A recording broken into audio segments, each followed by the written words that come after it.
మా సత్య అందరికీ మా వాడు కప్పుతాడు.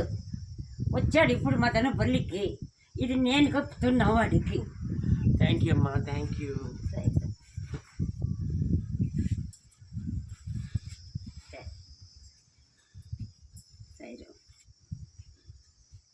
థ్యాంక్ యూ సో మచ్ అమ్మా. దేనికి సో మచ్. ఎంతకాలం నుంచో కొనసాగుతూ ఉంది. ఒక్కొక్క బంధాలు అలా కొనసాగుతాయి. నేను అమ్మకి దత్తపుత్రుడిని. నిజమే కదమ్మా, లేకపోతే రాలేదు. అంతే అంతే.